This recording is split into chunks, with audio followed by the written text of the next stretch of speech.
Contact এবং connection এই শব্দ দুটির সঙ্গে আজকাল আমরা কম বেশি সবাই পরিচিত। সংযোগ এবং যোগাযোগ অর্থাৎ কন্ট্যাক্ট এবং কানেকশন মানুষের পারস্পরিক সম্পর্কের মূল ভিত্তি। কি বলেছিলেন স্বামীজি কন্ট্যাক্ট এবং কানেকশন সম্পর্কে? আসুন জেনে নিই। নমস্কার, live stories with Soma YouTube চ্যানেলের সকল দর্শক শ্রোতা বন্ধুকে আমন্ত্রণ জানাই আর একটি নতুন ভিডিওতে। আমেরিকার নিউ ইয়র্ক শহরে একদিন একজন সাংবাদিক রামকৃষ্ণ মিশনের একজন সন্ন্যাসীর সাক্ষাৎকার নিচ্ছিলেন। সাক্ষাৎকারের শুরুতেই সাংবাদিক জিজ্ঞাসা করলেন, আপনার গতকালের বক্তৃতায় আপনি বলেছেন কন্ট্যাক্ট এবং কানেকশন। আমি একটু দ্বিধায় আছি, আপনি যদি দয়া করে এই ব্যাপারটা একটু ব্যাখ্যা করে বলেন। সন্ন্যাসী প্রশ্ন শুনে মৃদু হাসলেন। আপাত দৃষ্টিতে প্রশ্ন থেকে নজর একটু অন্যদিকে ঘুরিয়ে বললেন, আপনি নিউ ইয়র্কে থাকেন? সাংবাদিক উত্তর দিলেন, হ্যাঁ। সন্ন্যাসী আবার প্রশ্ন করলেন, বাড়িতে কে কে আছেন? সাংবাদিক এবার ভাবলেন সন্ন্যাসী বোধহয় প্রশ্নটা এড়াতে চাইছেন, তাই এরকম ব্যক্তিগত প্রশ্ন করছেন। তবুও সাংবাদিক উত্তরে বললেন, মা মারা গেছেন, বাবা আছেন, আর 3 জন ভাই ও 1 জন বোন আছেন, সবাই বিবাহিত। সন্ন্যাসী মৃদু হেসে বললেন, বাবার সঙ্গে কথা হয়? সাংবাদিক এবার একটু বিভ্রান্ত। সন্ন্যাসী আবার জিজ্ঞাসা করলেন, বাবার সঙ্গে শেষ কবে কথা হয়েছে? সাংবাদিক এবার একটু বিরক্তই বোধ করলেন, তবুও নিজের বিরক্তি একটু চেপে রেখে বললেন, এই মাসখানেক হবে। সন্ন্যাসী আবার প্রশ্ন করলেন, তোমাদের ভাই বোনদের সাথে মাঝে মাঝে দেখা হয়? শেষ কবে ফ্যামিলি গেট টুগেদার হয়েছে? সাংবাদিক ইতিমধ্যেই যথেষ্ট ঘামতে শুরু করেছেন।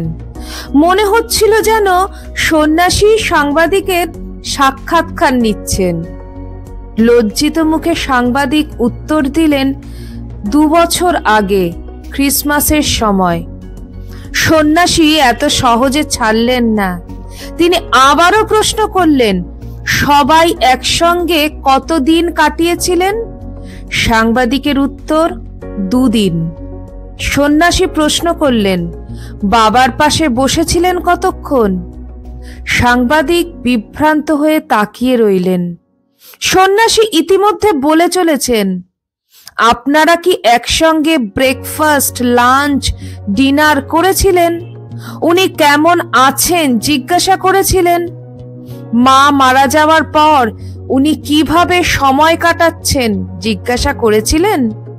সাংবাদিকের চোখ অশ্রুসিক্ত হয়ে জল গড়িয়ে পড়তে লাগলো। সন্ন্যাসী তার হাত ধরে বললেন, লজ্জিত হবেন না, অনুশোচনা করবেন না। আমি দুঃখিত আপনাকে অজান্তে আঘাত দিয়ে থাকলে। আসলে এটাই আপনার প্রশ্নের উত্তর। বাবার সঙ্গে আপনার কন্ট্যাক্ট আছে, কিন্তু কানেকশন নেই। কানেকশন হৃদয়ে হৃদয়ে হয়। একসঙ্গে বসা, খাবার ভাগাভাগি করে খাওয়া, একে অপরের খেয়াল রাখা, স্পর্শ করা, হ্যান্ডশেক করা, চোখে চোখ রাখা, একসঙ্গে সময় কাটানো, এ থেকেই কানেকশন হয়। আপনার সব ভাই বোনের কন্ট্যাক্ট আছে, কিন্তু কানেকশন নেই। সাংবাদিক চোখ মুছে বললেন, এই সূক্ষ্ম অবিস্মরণীয় শিক্ষার জন্য আপনাকে অনেক ধন্যবাদ জানাই। হ্যাঁ বন্ধুরা, আজকের দিনে এটাই রূঢ় বাস্তব। আমাদের অনেক কন্ট্যাক্ট আছে, কিন্তু কানেকশন কই? অনেকে আমরা বলি, গর্ব করে বলি, আমার এত হাজার কন্ট্যাক্ট আছে, কিন্তু কানেকশন? সবাই নিজের নিজের জগৎ নিয়েই মশগুল। আসুন আমরা বরং কন্ট্যাক্ট নিয়ে বসে না থেকে কানেক্টেড থাকি। কেয়ারিং ও শেয়ারিং হই, যথাসম্ভব একসঙ্গে সময় কাটাই। সবশেষে বলি, যদিও কোনো প্রমাণ নেই, জনশ্রুতি এই যে সেদিনের ওই সন্ন্যাসী আর কেউ নন, তিনি আমাদের স্বামী বিবেকানন্দ। ভিডিওটি এ পর্যন্ত। যদি ভিডিওটি ভালো লেগে থাকে তাহলে লাইক করবেন, আর চ্যানেলে নতুন হয়ে থাকলে চ্যানেলটিকে সাবস্ক্রাইব করবেন, যাতে আপনার সাথে আমার পরের ভিডিওতে আবার দেখা হয়। আজকের মতন বিদায়। সবাই ভালো থাকুন, সুস্থ থাকুন।